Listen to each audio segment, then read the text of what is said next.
Kumusta kaibigan? Ang kwento nating itatampok ngayon ay ang napakagandang pelikulang Back in Action. Sa simula ng eksena, makikilala ang magpartner na si Matthew at Emily na kasalukuyang naghahanda para sa susunod na misyon bilang mga spy.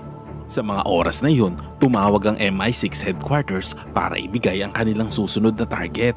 Ang target nila ay nasa isang residential building na umattend sa birthday party ng kanyang 8 taong gulang na anak. Pagdating nila sa lugar, nagpanggap sila bilang French couple na nagbebenta ng mga armas. Nagawa nilang makapagpanggap ng maayos upang hindi maghinala ang kanilang target na si Gore, isang arm dealer, at pinayagan silang umattend sa party. Gamit ang isang device, na-scan ni Emily ang fingerprint ni Gore mula sa pakikipag-handshake at tagumpay na nakuha nila ang IC key, isang master key na kayang wasakin ang isang buong lungsod. Nang matagumpay nila itong makuha, bigla namang nag-alarm ang silid at tumating ang mga security officers, ngunit lahat sila ay hindi umubra sa bilis ng magpartner.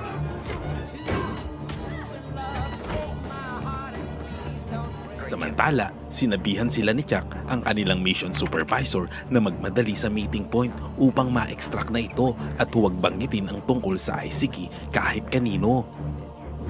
Pagdating sa extraction point, nakita nila ang kapwa agent na si Baron. Kahit itago nito ang nararamdamang paghanga kay Emily, ay halata pa din ito. You guys would make such a cute couple.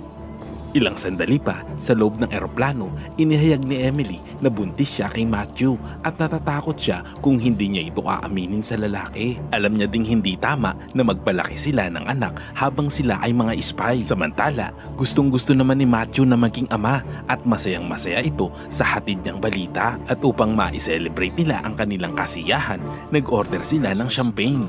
That is great news. Habang pupunta naman si Emily sa banyo, sinabi ng crew na out of order ito. Nagtaka naman si Emily kung bakit sira ang banyo. Pagkatapos ay bigla siyang nakaramdam ng kakaiba. Hindi nga siya nagkamali. Agad siyang hinostage ng crew at hiningi ang IC key kay Matthew. Inihagis naman nito ang key para ma-distract ang crew habang inililigtas niya si Emily. Nagkaroon ng kaguluhan sa loob ng eroplano dahil lahat pala ng taong naroon ay mga kalaban. Gawang madisarmahan ni Emily ang crew, ngunit nakuha naman ito ng isa pang kalaban at binaril siya. Mabuti na lamang at natulungan siya ni Matthew at tumama ang bala nito sa piloto. Pagkatapos ay nawalan ng kontrol ang eroplano at bumagsak ito sa tuktok ng bundok na puno ng yelo.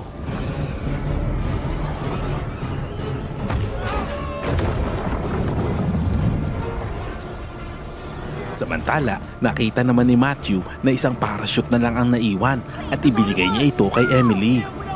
Pinauna niya na ito at sinabihan na alagaan ang sarili at ang kanilang baby.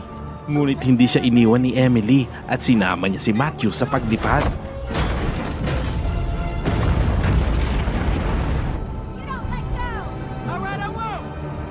Pagkatapos silang makaligtas, sinabi ni Matthew kay Emily na hindi na nila kailangang magpatuloy sa trabaho bilang mga espiya dahil magkakaroon na sila ng anak. 15 taon nang nakalipas, masaya namang namumuhay ang mag-asawa kasama ang 2 anak na si Alice at Leo. Si Alice, tulad ng ibang kabataan, lumaki itong matigas ang ulo na teenager at minsan ay nahihirapan silang kausapin ito kapag siya ay nakakagawa ng mali. Ngunit matalino ito dahil alam niya kapag nagsisinungaling sa kanya ang kanyang mga magulang. Sa loob ng kotse, sinubukan ni Emily na maging mabait sa kanyang anak at nagtanong kung gusto nilang manood ng pelikula mamaya. Ngunit tumanggi si Alice at sinabing may study date ito sa kanyang mga kaibigan. Pagdating sa school, nakita ng mag-asawa ang kanilang anak na nakipag-holding hands at nakipaghalikan sa kanyang boyfriend. Gumamit pa sila ng binoculars upang makitang mabuti ito. Nang makita ni Alice ang kanilang ginagawa, tinawag nito ang kanilang atensyon at sinabing nakakahiya ang kanilang ginagawa sa harap ng kanyang mga kaibigan. Pagdating sa bahay, patuloy na nagrereklamo si Emily tungkol sa kung gaano siya nagmamalasakit sa kanyang anak na babae na hindi niya naranasan mula sa kanyang ina noong siya ay dalaga pa. Pagkatapos ay nakarinig siya ng isang beeping na tunog. Nalaman niyang ito ay mula sa computer ng kanyang anak. Sinubukan niyang buksan ito gamit ang ilang random na password ngunit bigo si Emily. Pagkatapos, napansin niya ang isang scratch paper sa likod ng computer at hinulaan ng tamang password. Bigla namang dumating si Matthew at nakita ang kanyang ginagawa. Binanggit niya na maaaring nagsisinungaling si Alice sa kanila at ayon pa kay Emily, bilang mga dating spy, dapat lagi nilang nababantayan ang kanilang mga anak kung saan, sino at ano ang ginagawa ng mga ito. Kasabay naman noon ay naipasok niya ang tamang password. Nalaman nila na nasa isang lugar si Alice at hindi sa bahay ng kaibigan na tulad ng sinabi nito kanina. Dala ng pagiging spy gamit ang kanilang phone GPS tracker, nalaman nila na nasa isang club ito. Kaya agad silang nagmaneho papunta sa kinaroroonan ng anak. Pagdating doon, hinanap nila si Alice. Paikot-ikot sila hanggang sa makita ni Emily ito sa itaas ng club. Nagulat at nahiya naman si Alice sa kanyang mga kaibigan nang makita ang kanyang mga magulang. Sinabihan ng mag-asawa si Alice na umalis na sa lugar, ngunit sinabi nito na ang ibang mga kabataan sa kanyang edad ay nag-e-enjoy at pinakita nito na mayroon siyang peking ID na nagpahintulot sa kanya na makapasok sa club. Sa sandaling iyon, isang lalaki ang lumapit kay Emily at sinabing hindi aalis si Alice at tinawag siyang boomer. Hindi naman ito pinansin ng mag-asawa dahil ang kanilang pakay ay ang kanilang anak. Muli nilang kinausap si Alice at nang akmang paalis na sila, pinigilan si Emily ng lalaki sa kanyang braso. Galit na sinakal ni Emily ang lalaki at pinalo ang ulo nito sa platform. Pagkatapos ay nagkaroon ng malaking kaguluhan at kinailangang lumaban ni Matthew. Gawa ng mag-asawa na pabagsakin ng mga kabataang makukulit. Ngunit napansin naman ni Matthew ang isang telepono na nire-record sila kaya't kinuha niya ito upang burahin ang footage.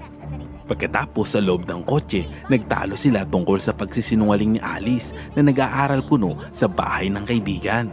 Ngunit mas naging interesado si Alice kung paano nakipaglaban ang kanyang mga magulang sa loob ng club. Muling nagsinungaling ang mag-asawa at sinabing natutunan nila ang ilang moves sa isang taekwondo session. Ngunit hindi sila pinaniwalaan ni Alice kaya't pumasok na ito sa kanyang kwarto. Hindi maiwasang mamiss at maalala ni Emily ang magagandang araw nila bilang mga spy habang pinag-uusapan nila ito para mabawasan ang kanilang tensyon.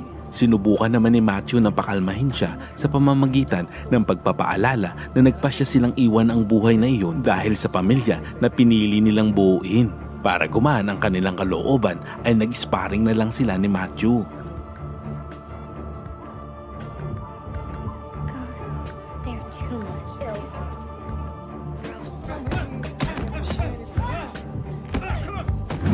Kinabukasan, nagulat ang mag-asawa nang may dumating silang hindi inaasahang bisita. Ito ay si Chuck. Masaya si Matthew nang makita ito at ibinunyag naman ni Chuck na natagpuan sila sa pamamagitan ng online video ng kanilang pambubugbog sa ilang lalaki sa nightclub. Ibinahagi din nito na si Baron, ang isa sa kanilang mga kasamahan, ang nag-set up sa kanila at nakipagtulungan kay Gore. Nag-aalala siya para sa mga ito at sa palagay niya ay delikado na ang kanilang buhay kaya kailangan na nilang lumipat sa mas ligtas na lugar. Ilang sandali pa, hindi na nito natapos ang iba pang mga sasabihin nang barilin ito ng isang sniper. Nang mga sandaling iyon, dumating ang ilang mga armadong grupo at sabay-sabay na nagpaputok sa kanilang bahay. Mabuti na lamang at nasa paaralan ang kanilang mga anak at hindi na sila nadamay pa. Agad nilang kinuha ang nakahandang gamit at bag. Nagawa naman nilang linlangin ang mga armadong lalaki kaya nagawa nilang makalabas gamit ang kanilang kotse.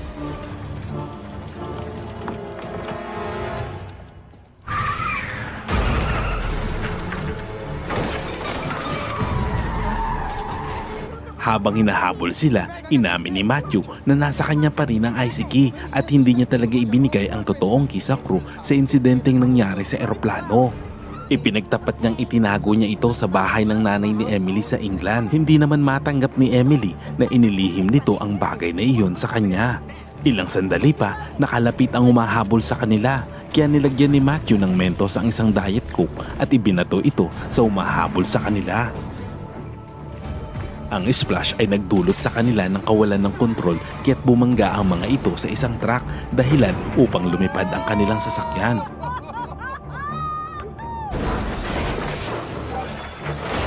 Pagkatapos ay mabilis nilang sinundo ang kanilang mga anak na takang-taka sa mga nangyayari.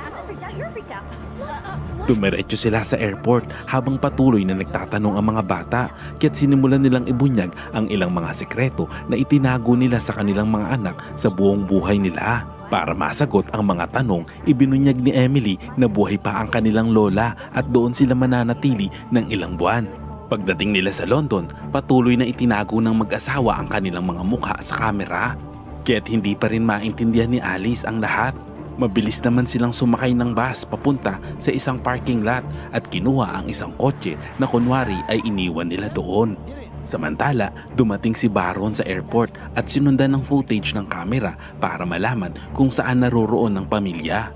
May mga tauhan din siguro na sumunod sa kanila gamit ang kotse. Sinabi naman ng mag-asawa sa kanilang mga anak na patayin ang kanilang mga cellphone para hindi sila matrack. Nang maubusan ng gasolina, nagpa siya silang huminto sa isang gas station habang ang magkapatid ay palihim na kinuha ang kanilang mga passport at namili ng kanilang makakain. Nagtalo ang mga ito tungkol sa tunay na pagkakakilanlan ng kanilang mga magulang nang makita nila sa passport na iba ang mga pangalan ng mga ito. Samantala, nagsimula na ang mag-asawa na gumawa ng plano kung paano haharapin ang sitwasyon. Sinabi ni Matthew na kailangan nilang makuha ang IC key at dalhin ito sa MI6 para magkaroon sila ng immunity. Ginugel naman ni Leo ang kanilang apelido gamit ang kanyang play switch at nagulat siya nang malaman na ang kanilang pangalan ay pagmamayari ng isang taong patay na. Sa mga sandaling iyon, dumating naman ang mga tauhan ni Gore sa gas station. Habang papalapit ang mga ito, ginamit ni Matthew ang gas pump bilang flamethrower. Habang si Emily naman ay masayang nakikipagsuntukan sa mga kalaban. Nagulat naman ang magkapatid habang pinapanood nila kung paano makipaglaban ang kanilang mga magulang.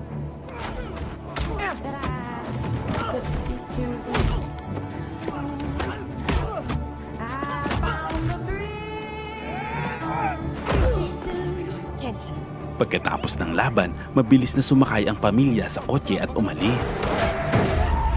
Dumating naman si Baron kasama ang kanyang mga tauhan.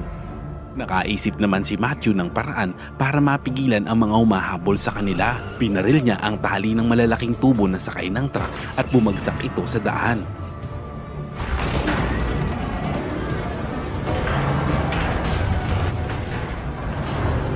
Habang nasa kotse, nais malaman ni Alice at Leo kung sino ba talaga ang kanilang mga magulang. Hindi na nagawa pang itago ito ni Matthew, kaya sinabi niya sa kanila na sila ay dating mga spy.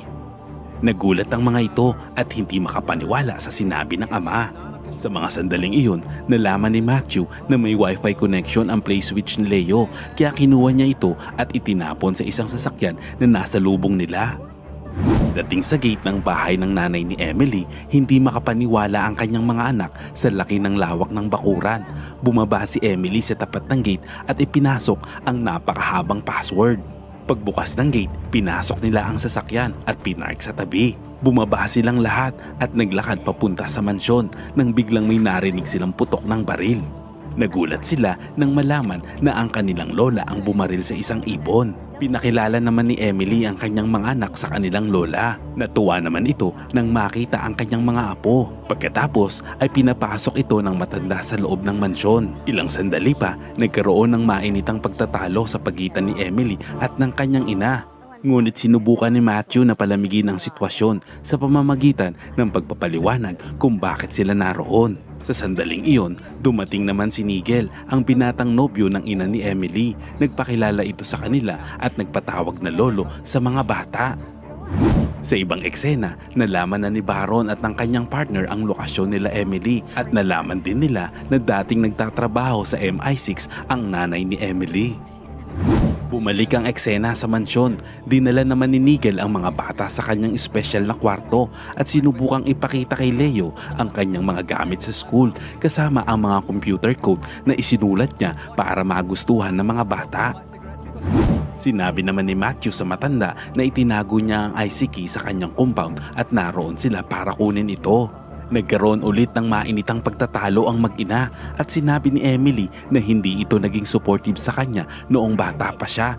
Na mga sandaling iyon, palihim namang narinig ni Alice ang alitan ng kanyang ina at lola. Ilang sandali pa, naiwang mag-isa ang matanda sa sala at doon ay sinubukang kausapin ito ni Alice. Kinuwento nito na ginawa niya ang lahat para balansehin ang oras niya sa trabaho at pagiging ina, ngunit si Emily mismo ang nagpa siyang mag-aral sa boarding school sa Amerika. Samantala, may mga grupo ng armadong militar ang nakapasok sa compound ng mansyon. At ng mga oras na iyon, kasalukuyan namang hinahanap ng mag-asawa ang ICK sa tagong bahaging lugar. Nang makuha na ang key, narinig ng mag-asawa ang ingay sa labas. Mabilis silang umalis at nakita ang isang private plane na nakapark sa labas ng mansyon. Pagpasok sa loob, nagulat sila nang makitang nakatali ang kanyang mga anak, ina at si Nigel. Tinanggal nila ang tali ng mga ito, ngunit napalibutan sila ng mga armadong lalaki. Nagulat sila nang lumabas mula sa kwarto si Chuck. Akala nila ay namatay na ito sa pamamagitan ng pagbaril ng isang sniper. Ipinagtapat naman ni Chuck na ginawa lang niya ang lahat para makuha ang ICK dahil alam niyang hawak pa nila ito. Sinabi rin nito na nawalan siya ng trabaho at lahat ng bagay na meron siya dati ay nawala dahil sa pagkawala ng ICK at ngayon ay plano niyang ibenta ito sa black market upang makabawi. Samantala, binabantayan ng dalawang armadong lalaki ang nanay ni Emily at Nigel. Buong akala ng mga ito na nakatali pa sila. Nagawa namang makatakas ng matanda nang hindi napapansin ng mga bantay. Ilang sandali pa ay nakagawa ito ng sandata at sinubukang tirahin ng tranquilizer ang lalaki. Maya-maya ay isa pang armadong lalaki ang tumating. Nakipaglaban ng matanda dito at aksidente namang tinamaan ng bala si Nigel sa braso. Nang marinig ang putok ng baril, ginamit itong pagkakataon ng mag-asawa upang mabilis na disarmahan ang ilang kalaban. Inutos naman ni Chuck sa kanyang mga tauhan na kunin ang mga bata bilang hostage at binalaan ng mag-asawa na huwag gumawa ng kung ano kung ayaw nilang masaktan ang kanilang mga anak. Pagkatapos ay sinuntok sila sa likod at nawalan sila ng malay. Pagkagising ni Emily, nakita niya ang kanyang ina na naghihintay na magkaroon sila ng malay. Tinignan nila ang CCTV camera para maghanap ng clue. Nakita nila si Leo na sumisenya sa kanyang thumb ring. Naalala nila na may GPS dito kaya natrack nila kung saan sila dinala. Samantala, planong ibenta ni Chuck ang ICK sa pinakamataas na bidder dahil hindi siya binayaran ni Gore. Kaya nagpadala si Gore ng kanyang mga tauhan para kuhanin naman ito. Nang dumating ang mga bidder, ipinakita ni Chuck ang kakayahan ng aparato gamit ang kanyang computer genius. Kung saan nagagawa nitong patayin ang kuryente sa buong lungsod at may kakayahan nitong buksan ang water barrier na kontrolado ng naval officers. Habang nagaganap ang bidding, nakarating ang mag-asawa sa building pero may mga guard sa entrance kaya kailangan nila makipaglaban sa mga ito upang makapasok. Natapos ang bidding at nabenta ang ICK sa halagang $250 million. Yes. Kasalukuyan namang dumating si Baron ng mga oras na iyon at sa wakas ay nakita ang mag-asawa. Nakiusap ang mag-asawa na wag muna silang arestuhin sa mga sandaling iyon dahil hawak ng mga kalaban ang kanilang mga anak. Ngunit taliwas ito sa ginawa ni Baron dahil alam na nila na si Chuck ang nasa likod ng lahat at kailangan nilang magtulungan para mahuli ito. Agad nilang hinabol si Chuck at nakita nila itong tumakbo palabas ng building habang hinahabol ng mag-asawa. Tinawagan ni Chuck ang kanyang team para dalhin ang mga bata sa speedboat habang siya ay tumatakas sa kalsada. Bigla namang hinarang ang mag-asawa ng mga nakamotor na tauhan ni Gore at kinukuha sa mga ito ang ICK. Sinabi ng mag-asawa na wala sa kanila ang key at sa mga sandaling iyon may nakita silang laser sa mukha ng isang lalaki at makikita na ang nanay ni Emily ang shooter. Dahil dito, sumuko ang mga tauhan ni Gore, sumakay ang mag-asawa sa motor at hinabol si Chuck kasama ang mga bata sa speedboat. Samantala, may tumawag sa ilang tauhan ni Gore na nakatakas ang mag-asawa kaya hinabol nila ang dalawa gamit ang motor. Pero nang biglang lumiko, napunta ang mga ito sa dumpster. Itinulak naman ni Emily sa platform ang isang umahabol sa kanya kaya bumagsak ito. Agad namang nakahanap si Emily ng isang speedboat at hinabol si Chuck habang sumunod sa kanya si Matthew. Samantala, tinawagan ni Chuck ang tauhan niya na nagkokontrol ng ICK at sinabihan na sumunod na sa kanila. Ng mga oras na yon, habang naghihintay si Nigel sa loob ng sasakyan, nakita niya ang nagkokontrol ng ICK. Mabilis siyang nagmaneho at binangga ng sasakyan ang babae na nagdulot ng pagkawala ng malay nito. Pumasok siya sa loob ng sasakyan, tinawagan niya ang nobya at sinabing nakuha na niya ang ICK. Inutos ng kanyang girlfriend na subukan nitong isara ang barrier, pero dahil kabado si Nigel at walang alam sa paggamit ng computer, nagpanik ito at kung ano-ano ang pinindot na buttons at nagdulot ito ng error. Samantala, nakarating sila Emily sa speedboat ni Jack. Sinabihan niya ang mga anak na subukang ipaglaban ng sarili. Pagkatapos ay nakipaglaban sila sa mga tauhan ni Jack. Madali nilang napatumba ang mga ito at hinagi sa tubig. Nagulat naman at natuwa si Nigel nang biglang nagsara ang barrier dahil may random siyang napindot sa computer. At dahil malapit ang bumangga ang boat sa barrier, tinulak ni Emily si Alice sa tubig at tumalon naman si Leo. Tatalon na sana ang mag-asawa, ngunit pinigilan sila ni Jack. Dahil dito, sinuntok siya ng mag-asawa pagkatapos ay tumalon sila sa tubig. Hindi na nakabawi si Jack dahil bumangga na ang sinasakyan nitong speedboat sa barrier. Ilang linggo ang lumipas, makikitang nakabawi na ang pamilya sa trahedyang nangyari. Ligtas na silang lahat habang naninirahan sa Amerika. Sa mga sandaling iyon, naipanalo ni Alice ang kanyang unang football championship.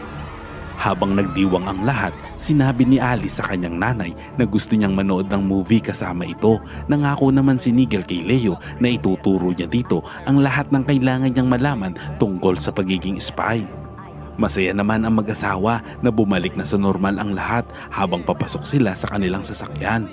At napag-usapan nila na magpapahinga sila sa mga darating na araw. Ngunit biglang lumabas si Barrod na nagtatago sa likod ng upuan ng kotse. Ipinagtapat nito sa kanila na buhay pa si Jack. Kaya kailangan nilang tapusin ang sinimulan nilang misyon at bibigyan sila ng bagong partner. Ngunit hindi ito ang ina ni Emily. Nagtaka naman ang dalawa kung sino ang bago nilang partner at sinabi ni Baron na ito ay walang iba kundi ang tatay ni Emily. Nagulat naman si Matthew dahil hindi niya alam na buhay pa pala ang tatay nito at hindi ito nabanggit sa kanya ni Emily kailanman. Kung nabitin ka kaibigan, abangan na lang natin ang part 2. Salamat kaibigan at umabot ka sa punto ng video na ito. Anong masasabi mo sa ending ng kwento? Kung nagustuhan mo ito, ay pwede ba ako makahingi ng like? At pakitype naman sa comment section ang salitang ang galing. At kung bago ka naman sa ating munting channel, ay pasubscribe naman po bilang suporta at para maipagpatuloy natin ang paghahatid ng magagandang movie recap.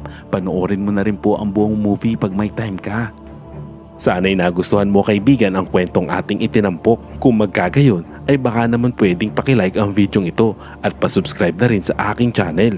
Kung hindi mo naman ito nagustuhan ay pwede mong pindutin ang dislike button ng 2 beses para makasigurado ka.